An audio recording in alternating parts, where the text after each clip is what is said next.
The silence is the first thing that hits you. It's a deep, hollow kind of quiet that our apartment never had, not even in the middle of the night.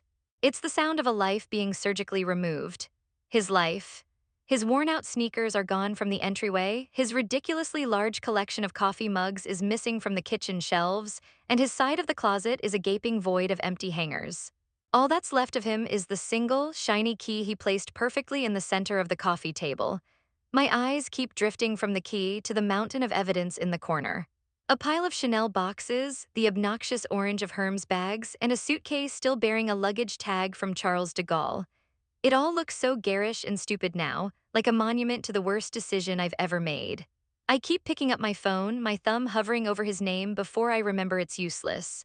The last message I sent was a photo of the Eiffel Tower, caption thinking of you. The one he sent back 5 days ago is still burned into my screen. Have fun, Evangeline, we're done. That's it, no angry voicemails, no string of furious texts, just that one calm, brutal sentence I don't understand. I just wanted to make him mad. I wanted him to panic, to call me, to fight with me. I wanted a reaction. I never, not for a single second, thought this would be it. How could this be it? I'm a litigator. My entire career is built on control, on anticipating my opponent's moves, shaping the narrative, and driving relentlessly toward a win. In my world, compromise is a polite word for losing. When I met Connor 3 years ago, that same energy translated into our relationship, but in a way that felt constructive, or so I told myself. He was a financial planner, a man who found a deep, soothing beauty in spreadsheets and long-term projections. He was calm, steady, and methodical, everything I wasn't in my chaotic, high-stakes life. Our friends called us the perfect balance. I was the storm, he was the anchor. Looking back, I see that I treated our relationship like one of my most important cases. I was the lead counsel, and he was the brilliant but junior associate whose ideas were valuable but ultimately subject to my final approval. I decided where we vacationed. Like the time I booked a frantic 10-day trip through 3 European capitals because I found a good deal on flights, completely ignoring the quiet cabin getaway he had been hinting at for months. He went along with it, of course, and even managed to find the best local coffee shops in each city, but I remember a fleeting look of exhaustion on his face that I chose to interpret as awe. I picked the restaurants, curated our social calendar, and even advised him on his career path, pushing him toward bigger firms with more prestige. He rarely pushed back. He'd listen patiently, head tilted, and offer a gentle counterpoint, but usually acquiesce with a soft smile, saying, "If it makes you happy, Evie." I mistook his patience for passivity. I saw his kindness not as a strength, but as a silent agreement that my judgment was simply better, faster, more efficient. He showed his love in quiet, meticulous ways. By remembering my favorite takeout order, by creating a perfectly organized life admin binder for our bills and documents, by ensuring my car always had a full tank of gas. I saw these as helpful gestures, not as the core language of his affection. The ultimate symbol of his trust, his method, was the joint savings account. It was his idea, born one Sunday morning over coffee. He'd presented me with a full-color printout, a projection chart showing how we could afford a down payment in 2 years. "This is for the down payment, Evie," he'd said, his eyes bright with a kind of earnest excitement that was so uniquely him. "This is for our future house. The one with the big yard for a dog, maybe a golden retriever like you always wanted." He'd talk about it constantly, about the color we'd paint the front door, the herb garden he wanted to plant. To him, every automated transfer, every dollar that went in there was a brick in the foundation of the life he was meticulously building for us. It wasn't just money. It was tangible proof of our partnership, a promise written in numbers. It was his red line, the sacred ground of our shared future. And in my blinding arrogance, I saw it as nothing more than a tool, a powerful lever I could pull to get the reaction I wanted. The fight that started it all was laughably small, almost insulting in its triviality. It was about his job. A partnership opportunity had opened up at his mid-sized financial planning firm, a place he genuinely loved. The work-life balance was incredible, he respected his colleagues, and he felt a real sense of purpose helping families secure their futures. He'd been working towards this for over a year. But a headhunter had also reached out to him about a senior analyst role at a massive, cutthroat investment bank, the kind of place my colleagues name-dropped at cocktail parties. I saw it not as a job for him, but as a branding opportunity for us. "Connor, you have to take the interview," I'd insisted, barely looking up from my laptop as I drafted a motion. "It's a step up, it's about perception, think of the connections." He'd calmly explained, for what felt like the third time that week, that the bank's culture was notoriously brutal. They expect 80-hour weeks, Evie. The money is better, but I'd be miserable. I wouldn't have time for us, for our life. What's the point of a bigger paycheck if we never see each other? Don't be so short-sighted and dramatic, I'd scoffed, the words sharper than I intended. It's a 2-year grind, and then you write your own ticket. It's about making the right strategic move. The language I used was telling. It was the same way I'd advise a corporate client, not a partner. For the first time in our relationship, a hard line was drawn. He looked at me, a flicker of profound disappointment in his eyes, and said with a quiet finality, "No. I'm not doing it," and that was it. He accepted the partnership at his firm the next day without telling me first. The shift was immediate and chilling. He didn't yell or argue. He just retreated. The warmth in his voice cooled to a polite, detached monotone. He stopped asking about my cases. He'd come home from work, make a quiet dinner for himself, and then lose himself in a book on the far end of the sofa. We were living in the same space, but he had erected a wall of impenetrable silence between us, and it was driving me absolutely insane. That silence felt like a judgment. It felt like him winning a battle I didn't even know we were fighting. My mind, trained for adversarial conflict, couldn't handle the passive resistance. I needed to force a confrontation, to shatter the quiet, to make him engage on my terms. I needed to prove that I was still the one in control. My cognitive arrogance flared, hot and ugly. He thinks he can just ignore me. He thinks he can make a major life decision without my final approval. I'll show him what it feels like when something he cares about is unilaterally destroyed. The thought was venomous, and it latched onto the most obvious, most painful target imaginable. The savings account, the house fund, his precious, color-coded plan. A truly insane, childish, and destructive idea began to form. I would take the future he was so carefully building and I would light it on fire. I would go somewhere glamorous, somewhere he'd find frivolous, and I would spend every last cent. I would document the whole thing, a highlight reel of my contempt for his careful planning. He'd get the bank alerts. He'd see the balance drop to zero. He'd have to call me then. He'd have to yell, to scream, to finally react. I booked a first-class ticket to Paris that night, a cold, triumphant thrill running through me. This wasn't a vacation, it was an act of war. My week in Paris was a masterclass in performative nihilism. I didn't even see the Louvre. My entire existence was a carefully curated act of financial violence broadcasted for an audience of one. I spent my days marching down Rue Saint-Honoré, the joint debit card feeling like a weapon in my wallet. Every purchase was a calculated missile aimed directly at the heart of his values. A ridiculously expensive handbag he would find obscenely impractical. A pair of designer shoes so delicate they'd be ruined on a city street. I didn't even like them that much. I bought them because I knew he would hate them. I ate at Michelin-starred restaurants, ordering the most extravagant tasting menus and wine pairings, taking perfectly framed photos of each course. I even hired a private car service for a day, something we had once debated and dismissed as an absurd luxury. I posted it all on Instagram with a kind of manic glee, crafting captions that were just cheerful enough to be infuriating. Living my best life, I wrote under a picture of champagne flutes against a glittering Parisian skyline. Sometimes you just have to treat yourself. I added to a shot of me surrounded by shopping bags. Each post was a digital hand grenade, lobbed into the silence he had created.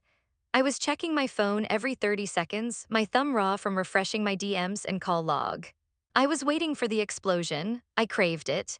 I imagined his angry, betrayed voice on the other end, the satisfying crackle of his composure finally breaking.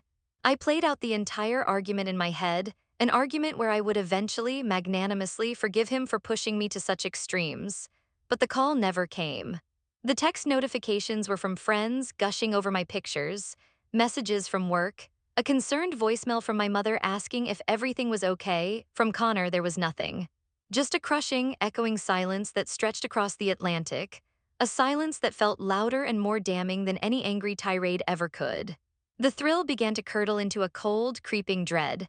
When I finally dragged my suitcases, heavy with the spoils of my stupid war, back to our apartment late last night, the silence was waiting for me. It was a physical presence in the room. He was sitting on the sofa, the one we'd spent a whole Saturday picking out together. He wasn't pacing or fuming. He was just sitting there perfectly still, a manila folder placed squarely on the coffee table in front of him. The apartment was spotless, eerily so, and a strange, sterile calm hung in the air. He looked up as I came in, the sound of my suitcase wheels on the hardwood floor seeming to echo in the quiet. His expression gutted me. It wasn't the fiery anger I had prepared for. It was a profound, weary emptiness. It was the look of a doctor who had done everything he could and was now about to deliver the terminal diagnosis. He didn't raise his voice. He just nodded at the folder. The bank statements, he said, his voice flat and devoid of accusation. They started arriving yesterday. I also got the fraud alerts. 10 of them. He looked at me and his eyes weren't searching for a fight. They were searching my face for something, remorse maybe, or just an explanation that made any kind of human sense.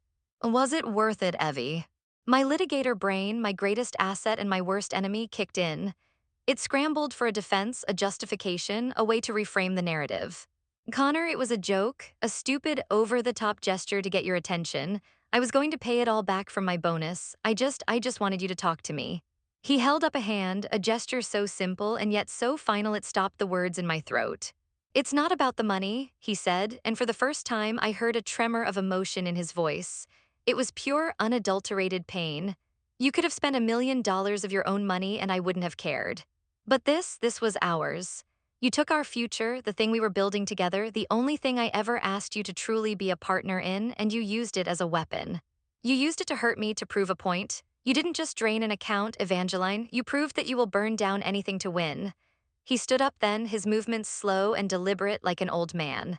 My things are already packed, I'm tired, I can't live with a person I can no longer trust. The finality in his voice was absolute. As soon as the front door clicked shut, a switch flipped in my brain from arrogant aggressor to panicked child. The adrenaline of the fight vanished, replaced by a tidal wave of pure, undiluted terror. This wasn't part of the plan. The script I had written in my head involved shouting, maybe some tears, and then a dramatic, passionate reconciliation. It did not involve him walking out with a single duffel bag and the quiet dignity of a man who had made a decision he would not revisit. I grabbed my phone, my hands shaking so badly I could barely type his name. I called, it rang once, then went to voicemail. I called again, voicemail, a third time, straight to voicemail. He'd blocked me. I switched to texting, my messages a frantic, incoherent stream of apologies, accusations, and pleas. This is insane. You're overreacting. Please, Connor, just talk to me. I'm sorry, I'm so sorry. Each one was met with the sterile green delivered sign, a confirmation that my words were being sent into a void. The apartment, once our sanctuary, felt cavernous and hostile. The pile of luxury goods in the corner seemed to mock me, a monument to my catastrophic miscalculation. I called our best mutual friend, Olivia, expecting a dose of sympathy, a comforting voice to tell me he was just cooling off. I launched into my side of the story, painting myself as the neglected girlfriend pushed to desperate measures. He was ignoring me, Liv. I just wanted him to feel something. There was a long, uncomfortable silence on the other end of the line. When she finally spoke, her voice was stripped of its usual warmth. Evie, she said, her tone cautious but firm. I love you, you know I do, but what did you think was going to happen? You know Connor, his entire world is built on trust and planning. For a financial planner, a joint account for a future home isn't just a bank account. It's a symbol, it's everything. You didn't just spend money. You took a flamethrower to the blueprint of the life he was trying to build with you, and now you're standing in the ashes wondering why it's hot. Her words were like a slap, the first dose of a reality I had been desperately avoiding. After we hung up, I wandered through the apartment in a daze, opening drawers and closets as if expecting him to materialize. In his home office, a space he always kept meticulously organized, I found a single piece of paper in the otherwise empty trash bin. It had been crumpled into a tight ball and then smoothed out again. It was a printout from a real estate website, a listing for a small house in the suburbs we'd once driven past on a Sunday afternoon. It had a big yard just like he'd wanted. In the margins, in his neat, precise handwriting were notes, big enough for a golden retriever, could build a deck here, and in the corner a note that shattered what was left of my heart. Perfect room for a nursery. He hadn't just been saving money, he had been dreaming in detail, and I had mistaken his dreams for a weapon. It's been 3 months. The Chanel bag and the stupid shoes are gone, sold on a luxury consignment site for a fraction of what I paid. The money went back into the savings account, a futile gesture of repentance to an audience of none. I couldn't stand living in the echo chamber of our old apartment, so I moved into a smaller, sterile place downtown that has no memories attached to it. The silence here is different. It's the anonymous hum of a new building, not the ghost-filled quiet of a shared life. I don't call him anymore, I don't text. But I've become something much worse, something I despise. I've become a digital ghost, haunting the edges of his new life. I created a fake Instagram account, no profile picture, a generic name, zero followers. It's my nightly ritual of self-flagellation. I open the app, my heart pounding with a toxic mix of hope and dread, and I type his name into the search bar. His profile is public. He never cared about that sort of thing. He's not posting anything dramatic or sad. There are no cryptic quotes, no angry rants, no pictures with a new girl. It's almost worse. It's a quiet, steady chronicle of a man rebuilding his world from the ground up. There are pictures of him on a hiking trail with friends, a faint but genuine smile on his face. A post celebrating a new professional certification he earned. A slightly blurry photo of a bookshelf he built himself. He is moving forward one methodical, principled step at a time. It's exactly what he knows how to do. Last night, he posted a new picture. It's a shot from a balcony looking out over a nondescript city view at sunset. The balcony is bare except for a single cheap folding chair. The caption was only 6 words, but they felt like a verdict on everything I had destroyed. Step 1. Starting from scratch. He was doing it, he was rebuilding, he was creating a new foundation, one that didn't include me. And I'm trapped here in the digital purgatory I created for myself, refreshing and refreshing and refreshing, watching the man I love meticulously erase me from his blueprint, one steady, quiet, heartbreaking post at a time.